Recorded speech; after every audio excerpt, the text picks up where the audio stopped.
G'day and welcome back to Slurry Gaming and Haut-Beyleron. We are back continuing on in this same game day as the last episode, and we are getting our fields all prepped and turned over, ready for seeding, and we are cracking into it. So in the last episode, when we went over time, we ended up buying a slurry dispenser unit, this thing here, the Horsch. We ended up buying a slurry tank and a new truck. So we went all out. So we're going to give slurry a second chance. So what we're going to do now is we're going to refill our slurry. So we brought this over. Now the idea of doing this, as we said in the last episode, is we take both these over to the field, because it does go through the slurry very quickly. So if this full tank of slurry only ended up doing one header, so you can see the variation in the field there of the colour. That's all it did with one tank. And this is very slow loading. So anyway, we'll come back to that in a minute. So yeah, so we're going to get that running. So anyway, all right, we've got this guy here. He's ready to cultivate. So we've already got a course in play ready to go. We're going to send him off to the first waypoint, and he's going to cultivate this field. Now let's have a look at the fields. So field 44, 37, and CP1 have all had a level of fertilization on it. They're all now being cultivated in, and we'll be all good to go, and then we can seed. In fact, we need to roll, don't we, before seeding? No, we roll after the seeding, sorry. I'm getting ahead of myself. We don't have any stones on there, I don't believe. Doesn't look like there's any stones. There's stones all over here. Anyway, so yeah, he's off and running. So as you can see, he's getting that done, which is fine. And that's the amount of slurry that we put down in with that one tank. So we've got to finish the rest of this field off as well. So yeah, it is slow going, but we'll get there. I will edit this tanker, I think, to be a little bit quicker with its offload, because this is just ridiculously slow. But anyway, I suppose that is what it is. All right, he's now full. So let's head on over and we'll get a bit more done. All right, now this is a very, very wide 36 meters. So it does put a good application down, as you can see here. So we're in a good situation. We didn't quite get to finish that run though, so we do have to waste a little bit here on covering that off. But that's what we'll do. We'll get that all sorted. Verse up. I'll get my coverage as accurate as I possibly can. I mean, obviously the best way to do that would be to use course play, but that's okay. We're not doing that. So we're going to lower. There we go. And we're going to start up applying. Why didn't you... What's going on? Oh. Right. Lower.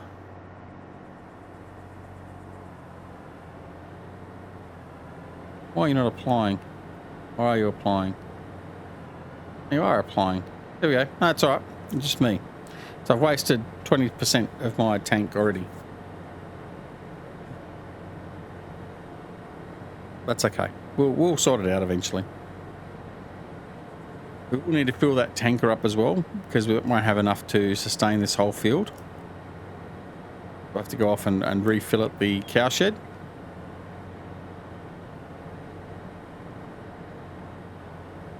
But if we just get close to getting at least the header done, then that'll be okay. Which we won't. We won't get anywhere near that over there, but nonetheless, we'll give it a shake. Again, don't need course plate.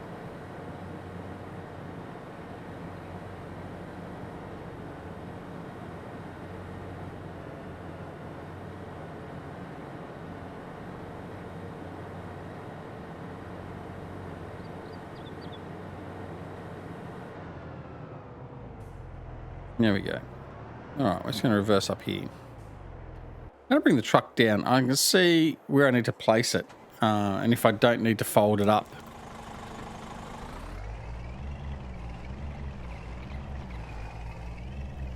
So we bought the Scania and the tanker at the end of the last episode. So we're now fully set up for our slurry, so that's all good. Now you wouldn't normally bring this out in the middle of the field, I guess, but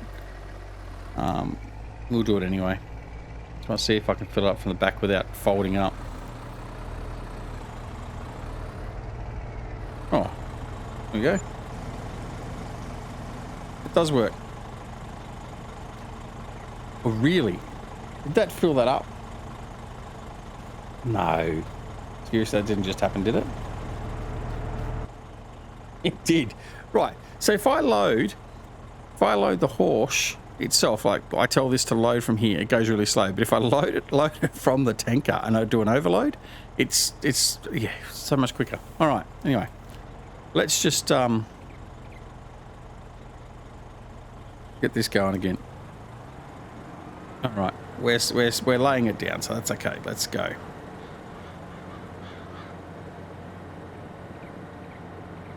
Go through to this edge. I'm gonna stop. I'll get this little bit through here.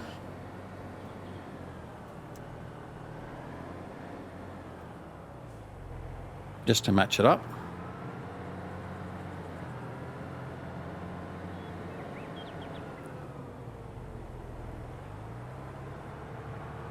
There we go. Right. And then we'll realign ourselves and do a couple of up downs, and that'll be it. Done. I can't believe that was so much quicker. Oh dear, that's funny. It really is.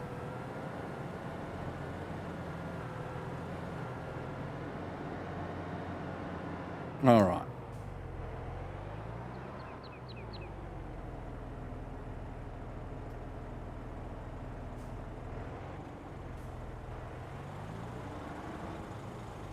And off we go again.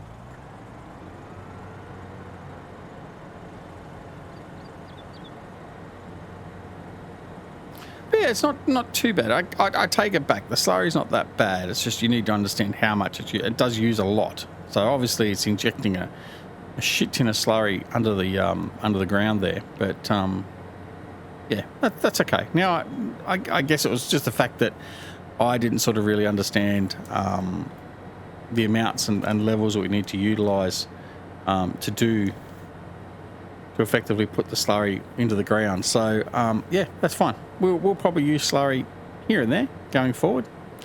There's no reason not to, other than the fact if we don't have slurry. So if we don't have an amount of slurry to utilize, then we'll obviously use fertilization, some other form of fertilization, whether it be dry liquid fertilizer or whatever else.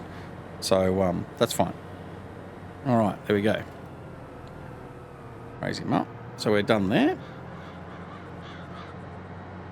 And being 36 meters, it doesn't take that long anyway, does it?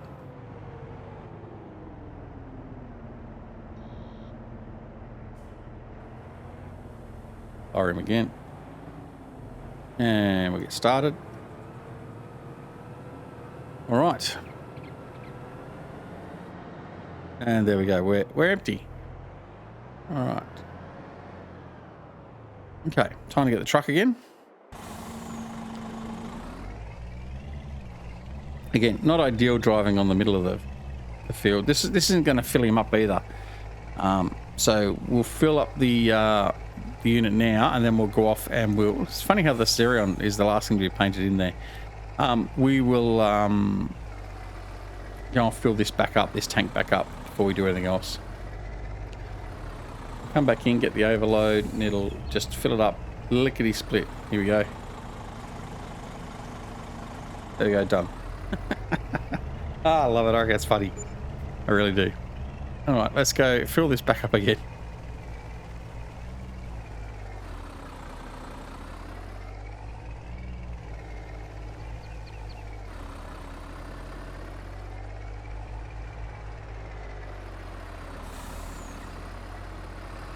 Right, the Scania though seems to be a pretty good truck, so I'm happy with that.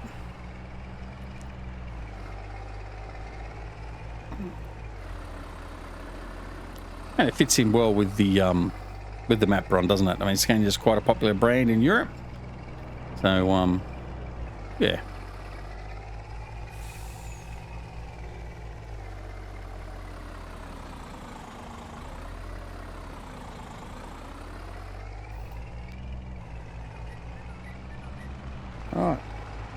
past the spinnery.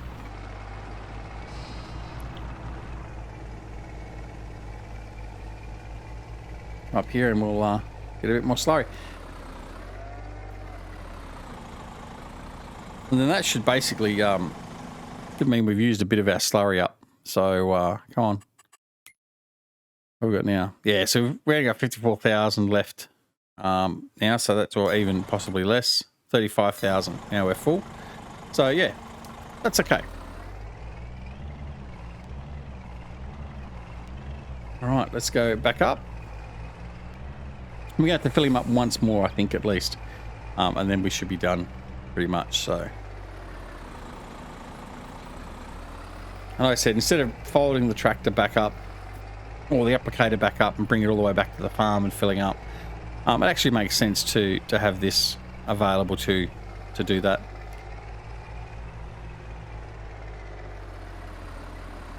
Run the gambit.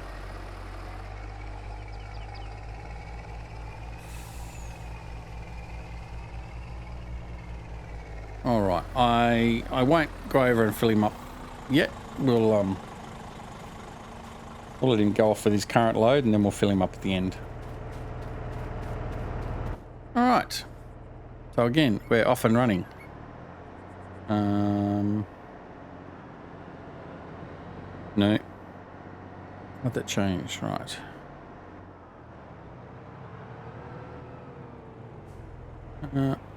Oh, you're not lowered. Okay. No, why you keep on changing that? Right, lower.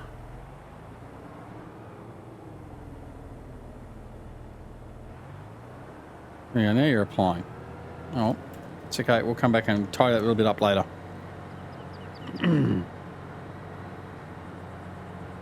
Oh, bit of sideways motion.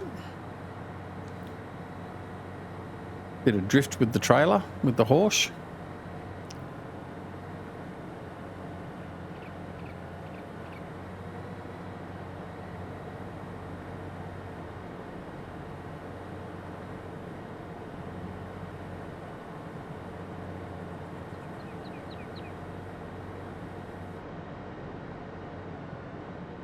Okay. Not much more to go now.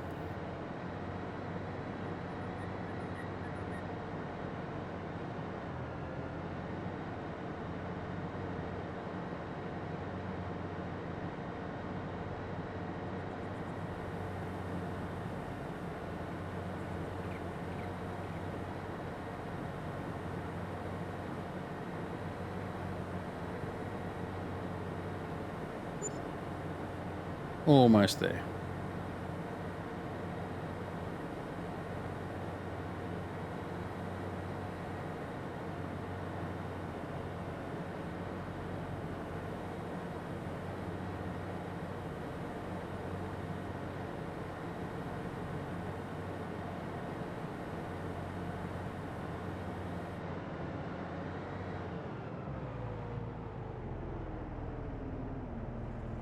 There's that little bit there to go.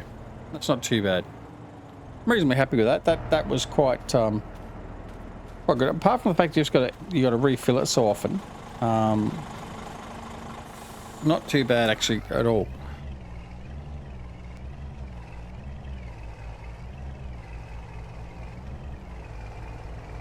I'm interested to see what it does with course play.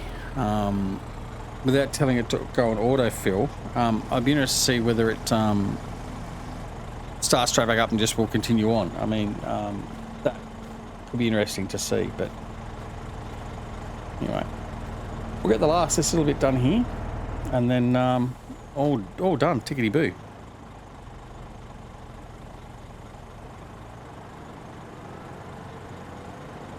Last little stretch through here.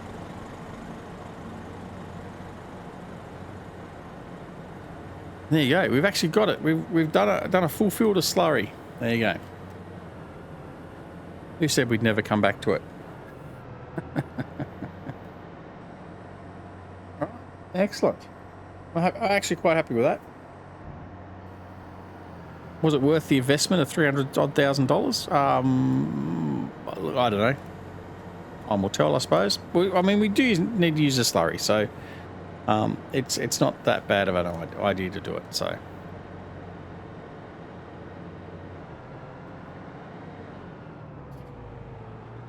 Right. Take this back to the farm, put it away.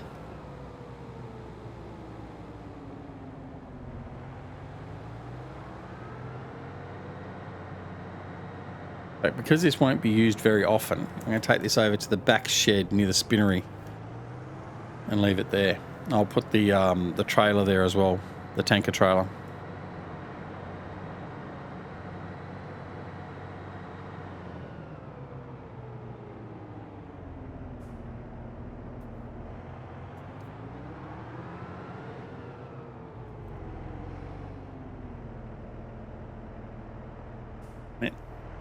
It's got garage doors in this one. It's really put here for tractors and stuff, but it's out of the way a little bit, so we'll just utilise it for whatever. There we go. Okay.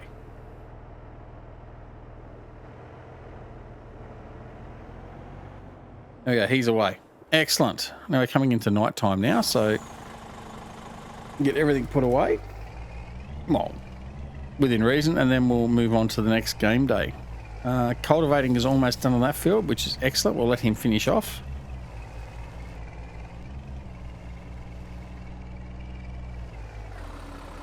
What we'll do is we'll fill this back up again to full and put it into storage until next time we need it, because that way then we don't have to worry about the slurry tank that the cows filling up.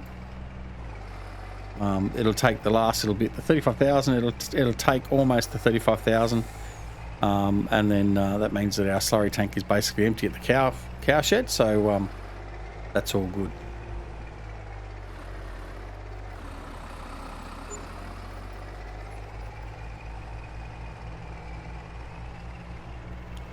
Like, we can just leave this here, for that matter. Just leave the trailer here.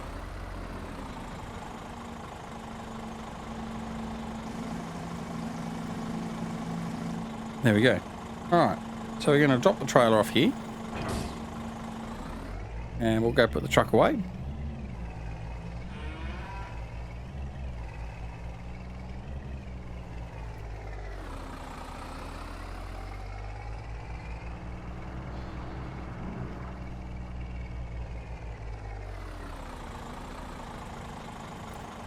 Okay.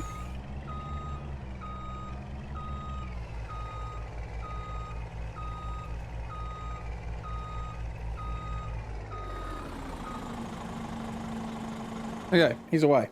Excellent. Done. So turn the lights off. Right, let's bring this guy in. We've got all this stuff we need to bring back in. We didn't bring it back in, we just left it on the field while we'll continue on with our work. Whoops. So we'll bring all this back to the farm. And by that time we should be finished with the cultivating. And then we can progress the next day and get a little bit of that done, because we've still got a good amount of time left on the video, which is good. Don't know where I'm going to put all this stuff though. Actually, I do. I've got plenty of storage. It's just a matter of will I do it properly? And the answer to that is yes, we will. Or actually, I might. No, I'm not going to fill it up. I'm just going to put it away.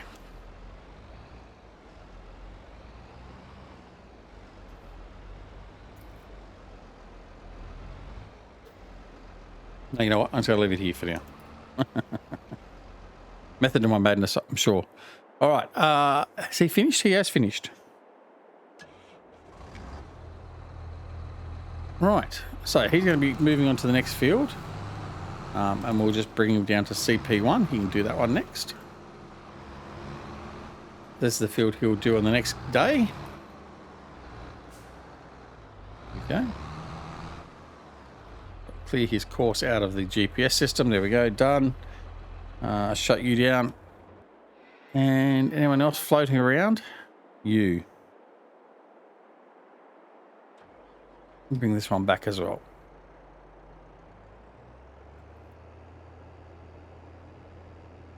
All right. Well, that's pretty good. Well, we got a fair bit done in that game day. So that's not a problem. And him back up, and then we'll fast forward. Oh, actually no. For once, I'll actually go to the farmhouse and we'll sleep. How's that? I'll tuck you in here for now. I mean, it's normally where we put the John Deere, but it's okay. Lights off. Yeah. All right. And then we'll go to the farmhouse and we'll sleep through, and then that's it for today's game day. Oh, a bit dark. I need to put some lights in the farm. All right, we're going to sleep till 7. Sleep till 8, that's too late. All right.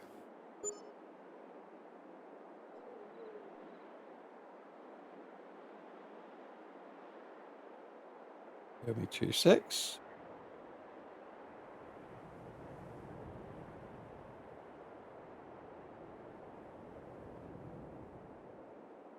All right, so now what we need to do is we need to get back into cultivating. So we're going to go straight over here to this guy, and you know what, we might just finish off this episode by doing it ourselves. So let's get that started, and unfold, and we'll get cultivating.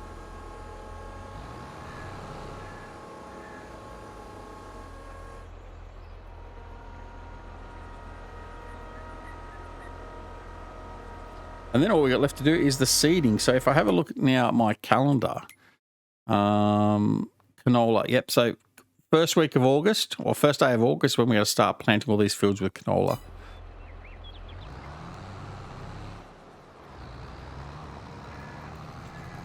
All right. And let's get going. I'm going to put this on cruise control. There we go. Need to repair this tractor badly. Anyway, that's okay. We'll get that done soon too.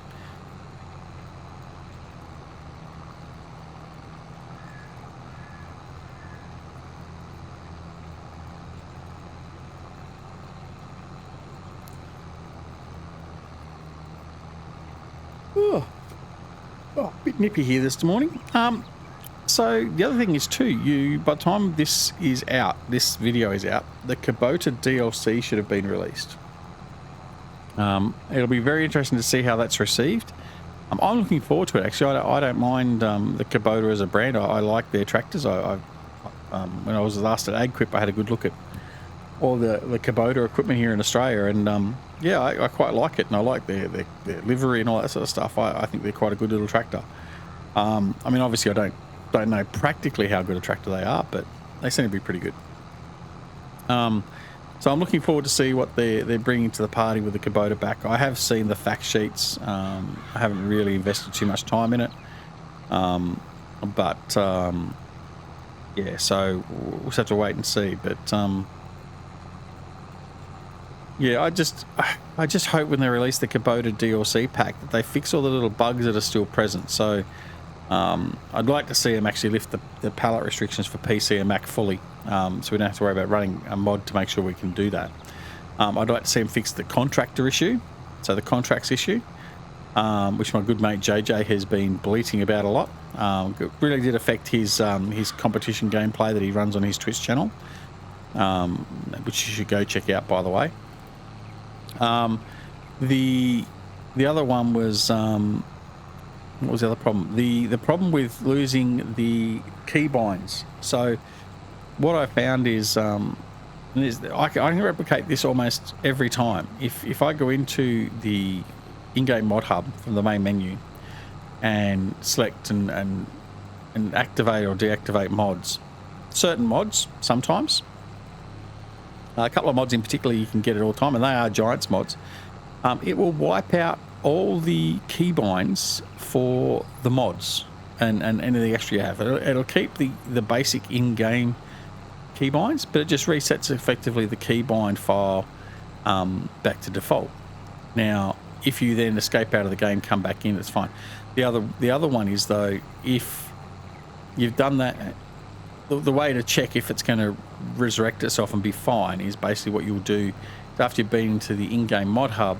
Go into the options, check your keybinds, and if you have keybinds still applied to your mods, then it hasn't affected it, and you can go into the game and all the keybinds will work as expected. If you go into it, the keybinds option after the in-game mod hub, and you find that your mods don't have the keybinds assigned, then you have to restart the game. There's nothing else for it. You have to restart the game, or alternatively, you go through and you reassign all your keybinds. But there's no point in doing that because it's just a temporary override, seemingly, of all the mod keybinds. It just overwrites it all with the defaults. So it's obviously a cock up there from Giants, because certainly FS19 never did that, and we never had that problem that I had noticed up until the last patch, the 1.5 patch. Or it may be the 1.4 patch, but certainly it wasn't there on the original and the first patch. So Giants, you need to fix your shit. And there's other little bits and pieces they need to fix as well. So I just hope when they release the Kubota, they'll release a patch. They normally do a patch the day or two before a DLC, and hopefully that will fix all those screw ups. I highly doubt it, and I know that when they do fix all those, they'll then incur. They'll break something else. They always do. So they bring out a patch, they fix a whole pile of stuff, and they break more stuff.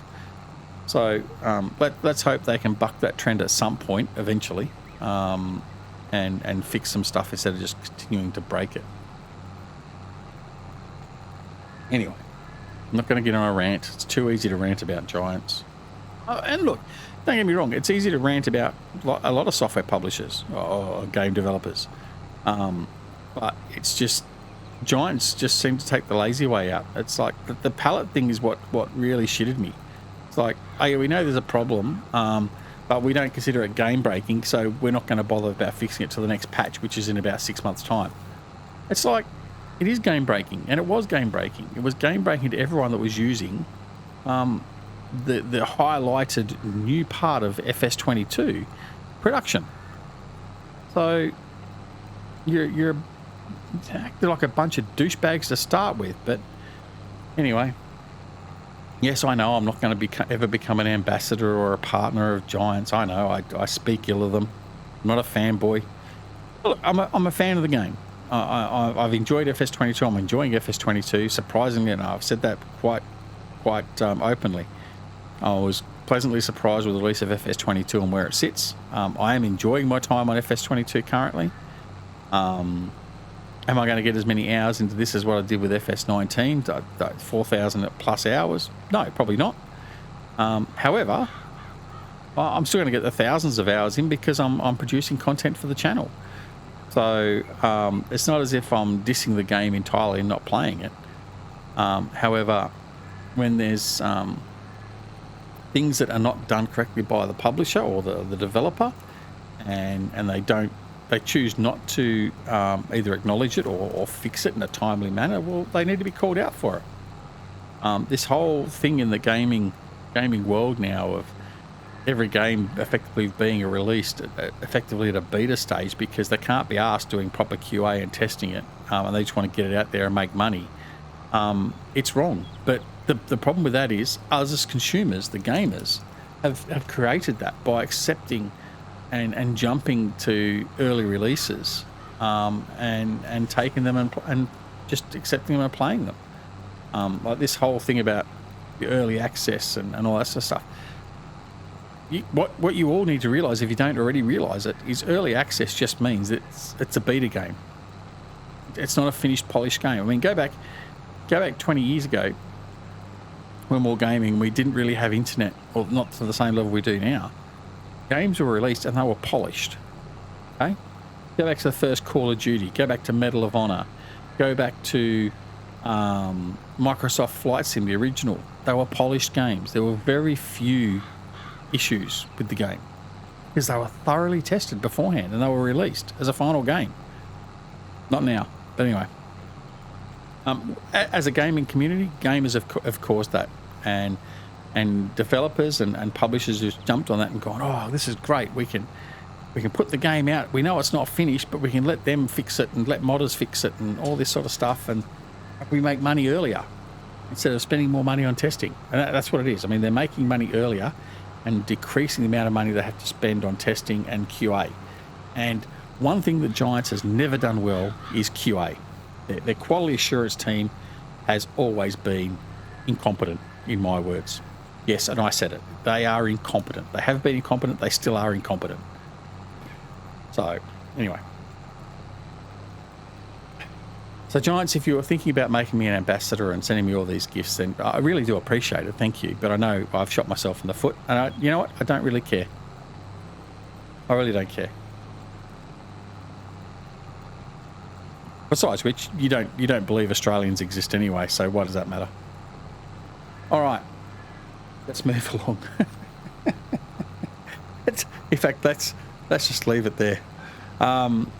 We are at time at the end of the episode. Yeah, Australians don't exist. We're just a whole pile of actors. If you listen to some stupid pom over there that says Australia's not a real country and there's no such thing as Australia, we're just paid actors. Yeah, well, someone needs to send me my bloody paycheck for my acting, because I've been doing it for many years now and no one's paid me for it. So, yeah, anyway. All right, that's it for this episode. On that bombshell, yes, there's no such thing as Australia or Australians. Anyway, we will leave it there as I get caught up on the straw. So thanks very much for watching. I hope you've enjoyed the episode. If you have, that's okay. If you haven't, that's okay too. Give us a like or a dislike, either way. Either's fine. It helps us with that algorithm. If you're not already subscribed to the channel, please consider subscribing. I mean, unless you're a Giants employee. And if you do subscribe, make sure you press that alarm notification icon so you're made aware of when more videos are available on the channel, or you can use it as a warning that more videos are available on the channel. I don't mind either way. We are on the road to 5,000 subs. We are getting closer and closer. We're at about 3,500 now, which is fantastic. It's about 3,400 more than I ever thought I would get just doing this as a bit of a part-time old fart gamer. But anyway, all that aside, don't forget to come join us on Twitter, Discord and Facebook. The details are down below in the description. Don't forget, you can also financially help the channel if you so desire. Help me with my retirement. I mean, with putting the channel together. So it's always greatly appreciated, but definitely not expected. So yeah, but anyway, that's up to you. And of course, most importantly of all, take care of yourselves and your loved ones, and we'll see you again very, very soon back here at Duxwelly Gaming and Haut-Beyleron. See you all later. Bye.